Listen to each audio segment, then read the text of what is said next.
একদিন ছোট্ট একটি বাচ্চা খেলতে খেলতে ভুল করে জঙ্গলের অনেক গভীরে চলে গেল। কিছুক্ষণ পর সে বুঝতে পারল সে পথ হারিয়ে ফেলেছে। বাচ্চাটি ভয়ে কাঁদতে কাঁদতে বলল, আমি এখন বাড়ি যাব কিভাবে?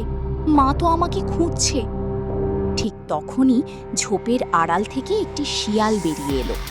শিয়ালটি বাচ্চাটিকে দেখে মনে মনে ভাবল, আহা, একা একটা বাচ্চা, একে ভয় দেখিয়ে আমার সঙ্গে নিয়ে যাওয়া যাবে। শিয়াল বাচ্চাটির কাছে গিয়ে বলল, ভয় পেও না, আমি তোমাকে তোমার বাড়ির পথ দেখিয়ে দেব, আমার সঙ্গে এসো। কিছু দূর যেতেই শিয়াল তাকে জঙ্গলের আরও গভীরে নিয়ে গেল। হঠাৎ সামনে থেকে ভয়ঙ্কর গর্জন শোনা গেল, গর্জ। বাচ্চাটি ভয়ে থমকে দাঁড়ালো।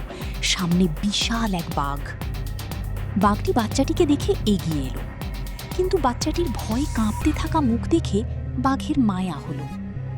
বাঘ বলল, তুমি এখানে একা কেন? এই গভীর জঙ্গলে কিভাবে এলে? বাচ্চাটি কাঁদতে কাঁদতে সব ঘটনা বলল। বাঘ তখন শিয়ালের দিকে তাকিয়ে বলল, তুমি ওকে বাড়ি পৌঁছে দেওয়ার কথা বলে জঙ্গলের আরও গভীরে নিয়ে এসেছো, এটা কি তোমার কাজ? শিয়াল ভয়ে মাথা নিচু করে বলল,